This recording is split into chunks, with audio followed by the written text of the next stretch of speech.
Hi, Mark. Welcome to the show. It's so great to have you here. Thanks, Katie. I am excited to jam with you. Amazing. And as this episode is being released, it's actually on the launch of your book, Personal Socrates. Pretty surreal to even think about that. It's been a 2-year journey putting that together, but I would say nearly a decade journey of, really working with these practices and the topic I'm sure we're going to jump into. So it's surreal to think that it is launch day today. Amazing. So exciting. I'd like to begin today's episode with the way you begin each of your podcast episode, which I Oh find no. extremely interesting. And I thought it'd be nice for you to be on the other side of that question. So, Mark, tell us a bit like, who are you?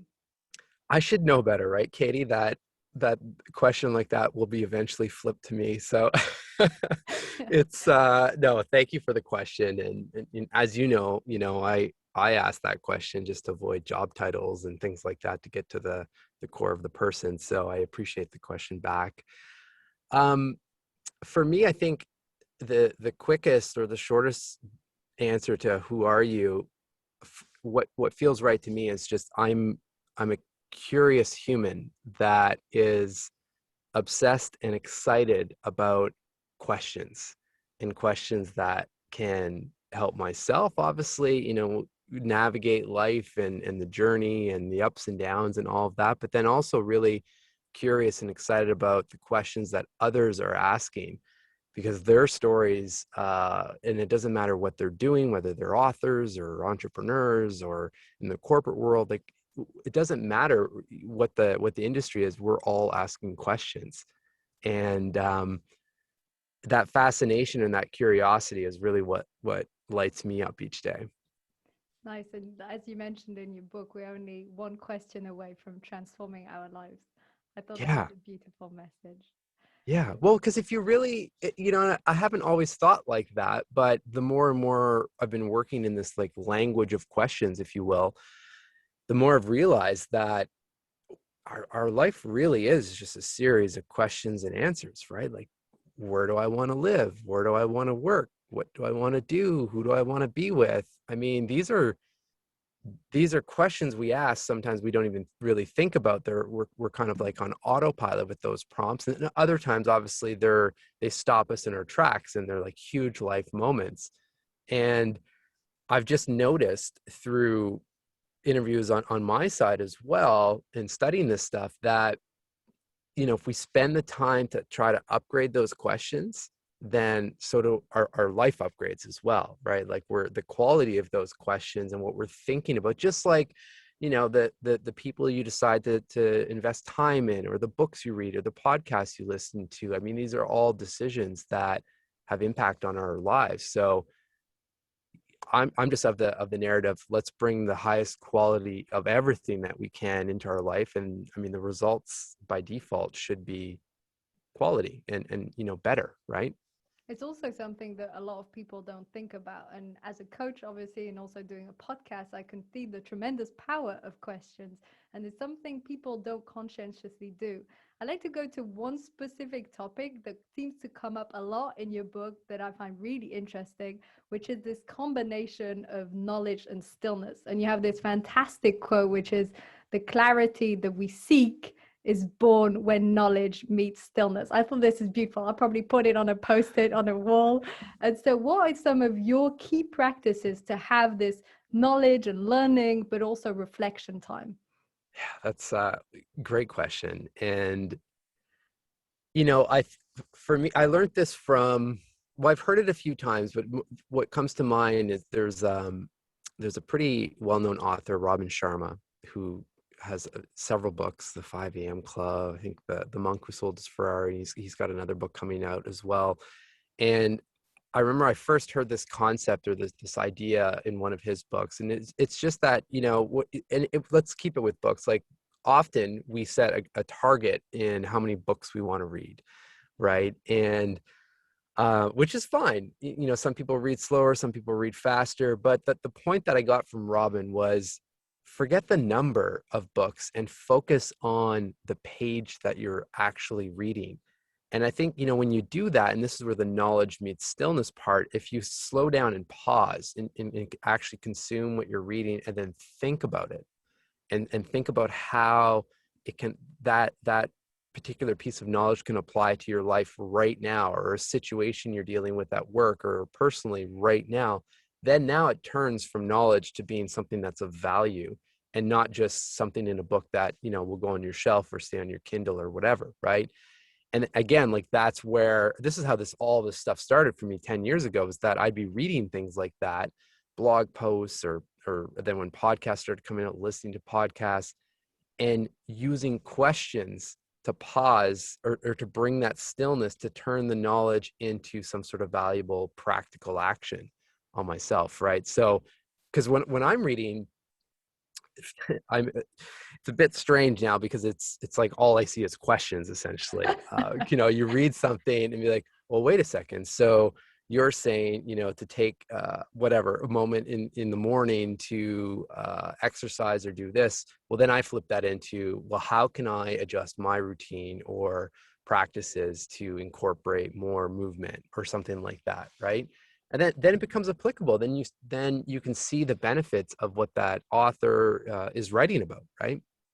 This is what I love in your book. You have so many practical and implementable aspects that you can actually use. And I've just realized something as you were speaking, that actually questions seem to be this bridge between the knowledge and applying it. Because you read a piece of information, then you think, how can I use this and apply it in my life? That's the bridge. And then actually doing it is the action. So actually turning everything into questions makes it more likely that you'll apply it. Otherwise, you just read it and think that's nice and move on.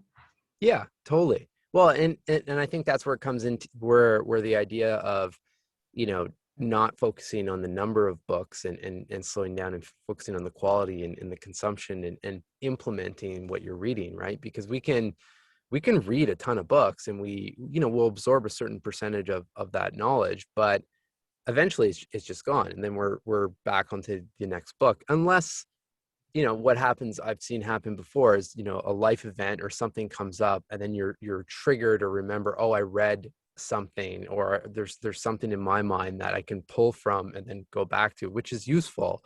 But I don't know, I don't like to leave life to autopilot, because that's a bit too risky, from what I've noticed. So I'd rather just kind of slow it down and use the questions, to your point of from switching to knowledge to action of some sort, or some sort of implementable action. And questions can be used for that pause. Like, the pause is what I think we miss often in society.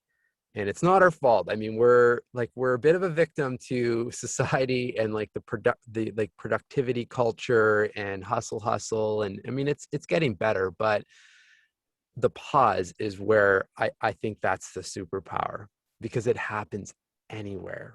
It's the pause before you're, reacting to a situation with emotion, or it's the pause between answering in a conversation that maybe, if you took literally a microsecond to step back, you would have answered in a completely different situation, right? So it's the pause that, for me, the pause is the benefit that comes from the question, and then everything else flows from there. Interesting. So the pause follows the question. I love when you mentioned the pause in your book. It really brought a smile to my face, because you explain it so clearly. You talk about the magic of the pause. And I think that some people don't realize that actually a huge benefit of meditation is that it makes this pause longer. And I think the way you explained it makes it very clear and tangible. And maybe some people will be able to notice it in their lives. And of course, Yeah, increases mindfulness, and meditation helps with them. So yes. totally. Well, all of these practices, anything under the umbrella of mental fitness, to me, really really helps with the self-awareness aspect, whether it's meditation, journaling, breath work, like all of these things just help train our minds to slow down a bit.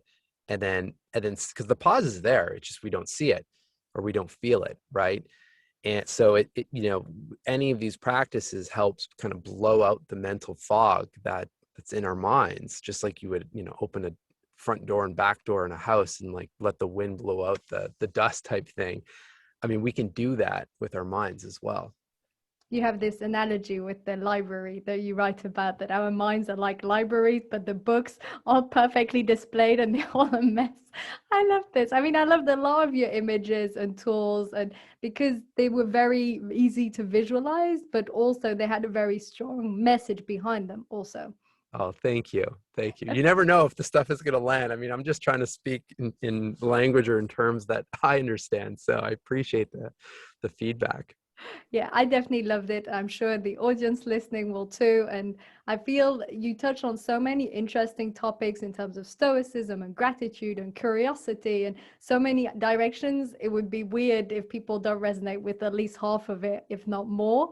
And as someone in personal development, I think it's interesting because I either know about these topics and you take them an extra inch further or a bit of another perspective, or they're things I hadn't thought of particularly, like when you mentioned, has this happened before?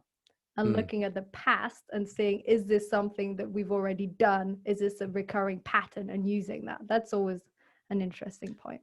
Yeah. And you know what? I mean, it's too late to include in the book, but I just interviewed someone the other day, and she left me with a question related to that topic that really kind of pushed me back in my chair. And it was the prompt was, what lesson am I tired of learning over again? Nice. And So I good. just thought, like, wow, that's a really powerful prompt, because I think if we stop and think about that, we can all identify areas in our life that, we might be pretending that we don't know that we're relearning those lessons, but we are. And I think, again, like that's where when we pause and take a few minutes to think about it, then we can at least actively decide to either make a different decision and do something about that, or not. But I mean, we've at least given ourselves the opportunity to make a different decision. So I thought that prompt, I mean, it links well with what you just mentioned on that topic. And, I feel like we all do that in so many different ways, with relationships or nutrition or health. Like I mean, there's endless examples, but yeah. I can definitely relate to that. I think it's a really, really powerful prompt and I'll be using it. I also feel that from your book, I have a different perspective on questions in general and the importance and how we can use them as prompts in our journal, both in the morning or the evening. So I invite the audience that's listening to rethink how you think about questions, read Mark's book and apply them to your daily life. I'd like to go on a bit of a tangent now. There's a really interesting topic that comes up at one point, which is the ROE, so the return on energy and the return on Mm. investment, ROI. I wondered if you could say a few words around this topic. It was something fairly new for me. I've heard of return on experience also. Is that the same or different? Yeah, so that one, that's from John Azarath's profile, I believe, who has started and runs many multi-million dollar organizations, all centered around helping people, um, mentally be clear and perform in their mindset and all of that. And I remember him leaving that point that we often don't think. We think a lot about time, and that time is the most valuable thing in life, which it is very valuable, but we often forget about what we're doing in that time. And because if we're appreciating the time, but we're doing things that are energy sucking, for example, then it just makes that time not the most useful for us, as well as anyone on the other side, whether that's through our work or our relationships and personal life. So I really like his concept of stepping back and thinking about, okay, are the things I'm doing on a day-to-day basis, are they giving me energy or taking energy away? And it's interesting because I can't remember if I think I put this exercise in there, but just the idea of putting a list or two lists on a sheet, right? And writing out, okay, well, what do I do every day? Like, what does my calendar look like? What are the consistent variables every day or for the week, and list those things out. And then just identifying those items or those meetings and those events, and going back and seeing, well, is that giving me energy or taking energy away? And again, without doing that and pausing, it's hard to see what's actually happening. Like it just all folds into one just big event of life, right? Like the game of life, for example. But when you see it in front of you, and again, this takes 5 minutes, 10 minutes at max, then you can at least see and again, allow yourself the opportunity to make a decision. Well, I see a pattern here or a trend that I'm doing these things over and over again, and they make me feel like garbage. Like I just don't, they're sucking energy out of my life. And I mean, there's certain things that I think we all have to do, like life admin type activities that probably will never really light us up, like accounting and things like that. No offense to any of the accountants listening.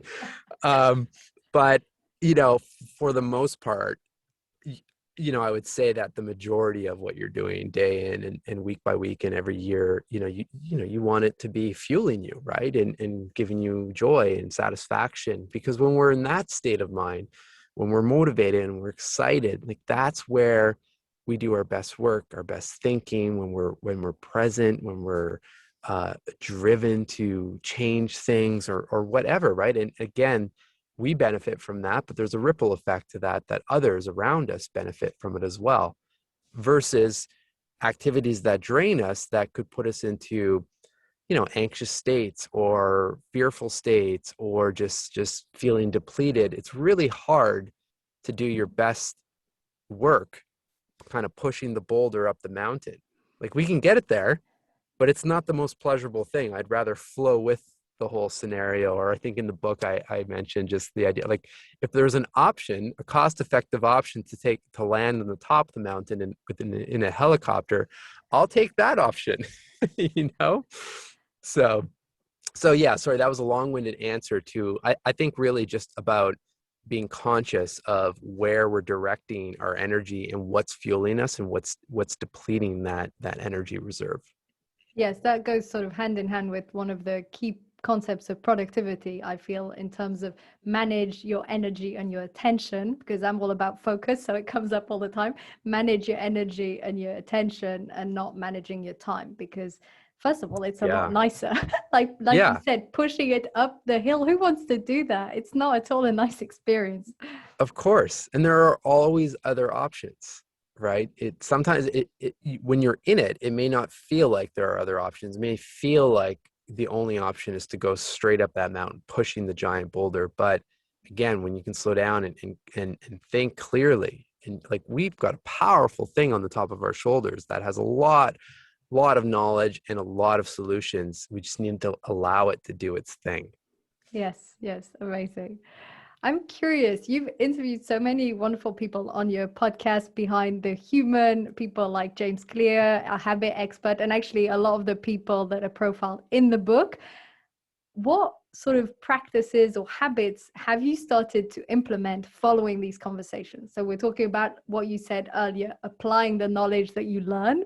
Could you share Mhm. with us a few that you've started to apply in your life since these interviews?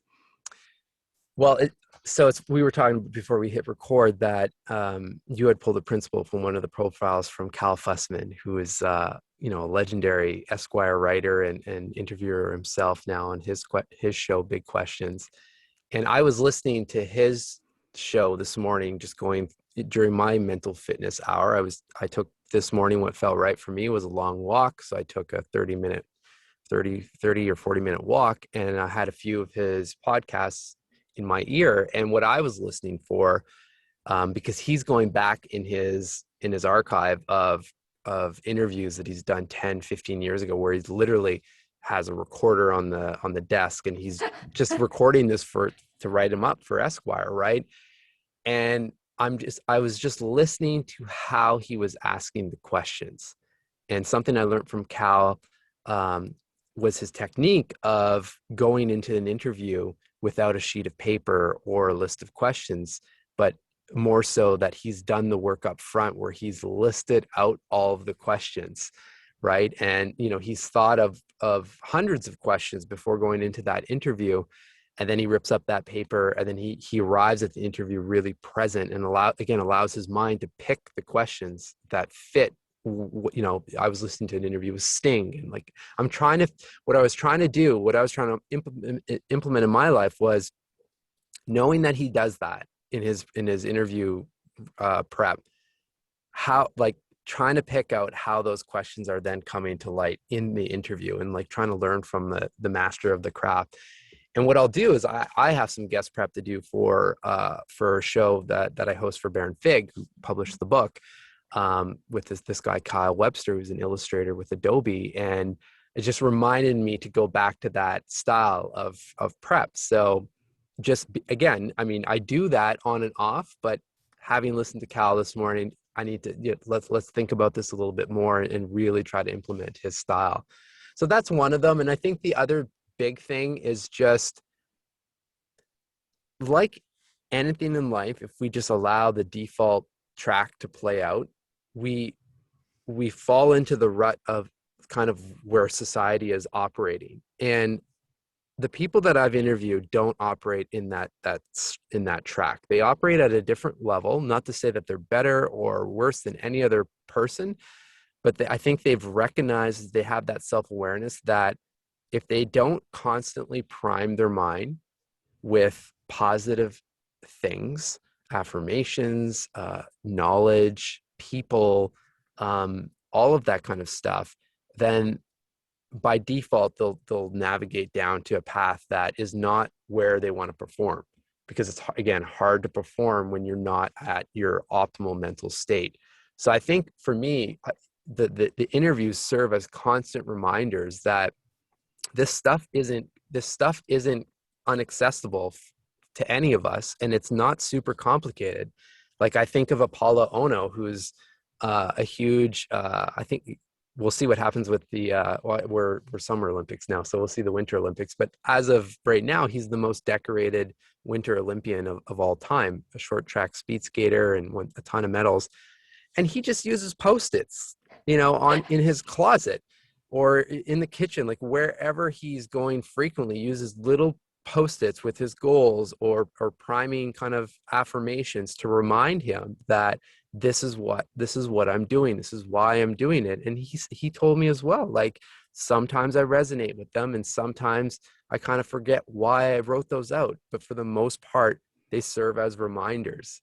So yeah, so I use the episodes and the interviews as reminders to myself that, okay, yeah, this practice really works well. Or, hey, I've never tried X, or I've never tried journaling and being really intentional with lining up with whatever's happening in the, with the planets and like moon energy and all that stuff. Like, that's something that was foreign to me. And like, what's the worst that can happen?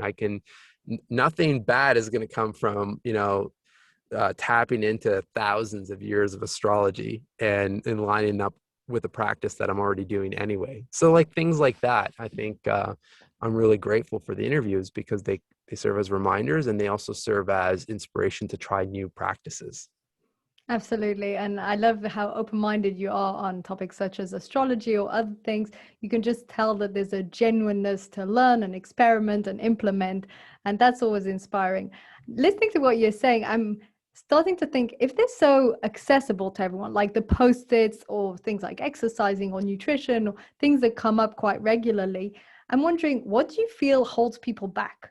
Because all it takes is for them to listen to one of these episodes, one of your episodes, to read your book. Why is it that we're not all operating at that level?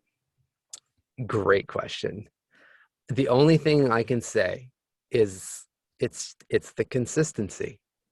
And, to operate at that level, just like the easiest parallel I can draw is to nutrition and physical fitness. I mean, we all know that, if we eat healthy, what we put in our body will result in how we feel and how we can perform and whatnot. But how many of us, myself included, when you're out in the wild, in a regular supermarket or store, I mean, you're surrounded with the most unhealthy choices, and you've got billion-dollar organizations that are fueling that, right? So this is what I mean. And it's the same thing with mental fitness. That's why I think that for me, I really try to protect that first hour of the morning to put something positive in my mind and something that triggers the reminders to do these practices and put my mind in the right place. Because the rest of the day is filled with the opposite of that for the most part, unfortunately. I mean, you can obviously set up your environment to as best as you can to, avoid the news or only have, positive things coming into your mind and whatnot. But it's just like the nutrition example, or same with exercise. I mean, we know that exercise is good for us, but sometimes, we fall off of that narrative or that track, and stuff happens, right? So I say it's not complicated, doesn't mean it's not hard, because we do have to show up every day.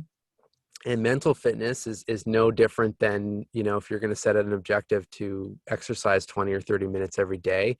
I set the same objective for mental fitness, and I prioritize that actually over physical fitness, because I know that 100% something will come up to mentally throw me off. It's just fact. It's going to happen. It'll probably happen today. And it'll happen tomorrow. And there's always things that will disrupt us emotionally, mentally. So if I can rely and be confident in the consistent mental fitness that I'm doing every day, then I know that, okay, well, I have the tools that can pull me out of that or shift me to where I need to go. And I have a really extreme example to make the point, because I'll never forget this interview if you want to hear the story. Um, this was an in-person interview in Toronto, Canada, with a young guy that I remember I was sitting across the table with him, and his eyes were they were bloodshot. Like he didn't look well. Like there was something that was clearly up. And I just remember asking, I said, Ryan, like, are you sure you want to do this interview right now? Because, I can tell like something's up. And I'll never forget this, because he turned to me and he said, I have to do this interview because the tools and the practices that we're about to talk about on the show are the very tools that gave me the 1 second last night to make a different decision. And that decision was to check himself into the suicide ward of the hospital. So, and then he proceeded to say again, like, if it wasn't knowing that I have access to these tools that give me, whether it's for him as journaling and meditation and whatnot, that could have been a very different outcome. So, I mean, that's an extreme example, obviously, but again, knowing that when you're doing the consistent training and that you have those tools at your disposal, just knowing that you have them often, helps you through so many life events, right? It just illustrates the importance of mental fitness. And we so often talk about physical fitness, yet, like you said, mental fitness is even more important in so many ways, because it's how we deal with our emotions and basically the roller coaster of life, and especially when you have your own business. And I'm thinking what you Yeah. said about consistency reminds me, probably that's why James Clear did so well with his book Atomic Habits, because we all need to build these habits also. And this is something that you also go through in your book in terms of the different practices that we can implement and use. So I do think it's a really valid point around consistency. I think it's so important. Yeah. And it doesn't, just for everyone listening, just so it's not so daunting. I mean, if you're just starting up on this stuff or you want to get started, I mean, when I say consistency, it could be something as small as when you're making your morning cup of coffee or tea or whatever you're doing in the morning. Like, think of your current routine where you can practice stack something on top of what you're already doing. For me, that often shows up as I have an espresso coffee machine that I greatly enjoy. As that's brewing, which takes less than a minute, I pull up Ryan Holiday's Daily Stoic. You mentioned Stoicism at one point. So I pull up that, and there's a one-page passage for the day that, again, for me, is my mental fitness. And if I was just doing that alone would make such a huge difference, because it's just a perspective shift. And it's something that's being done in the morning before I grab my phone, before I look at email, before my mind has to flip into reaction mode. This is something that for me at least, makes me feel like, okay, I've started the day on my own terms, and I started the day with quality knowledge and quality information. And that took minutes, less than 5 minutes. Yes, I love the fact that it sets the tone for the day. Actually, reading about this in your book made me want to buy the Daily Stoic by Ryan Holiday so I could do the exact same thing. So this is such an, I think, 1 page a day on Stoicism. It's so nice. So I'll probably do exactly that. I'll make sure to message Ryan. Fantastic. I can't believe it, Mark. We're already approaching our half an hour. Before we go, one last question. What haven't you said that needs to be said? Ooh, wow, that is a great question. I think the biggest thing that I'd love to leave with people, because we've talked a lot about different practices and how questions can help and whatnot and how to get started. But I would just like to remind people to be kind to themselves going through this process. And, especially when it comes to journaling, to just write or reflect without judgment on yourself, right? Think about, because we're our hardest critics to ourselves, and we're often not very kind in terms of how we speak to ourselves in our own mind. And I think just when you're exploring and trying these practice, some of these questions are hard to answer, right? And it's you ask like what keeps people from doing some of this stuff. I mean, a question like, who am I? If you're not ready to, or am I happy? If you're not ready to be really honest with that answer, and depending what the answer is, could be a really scary thing, right? So I think, and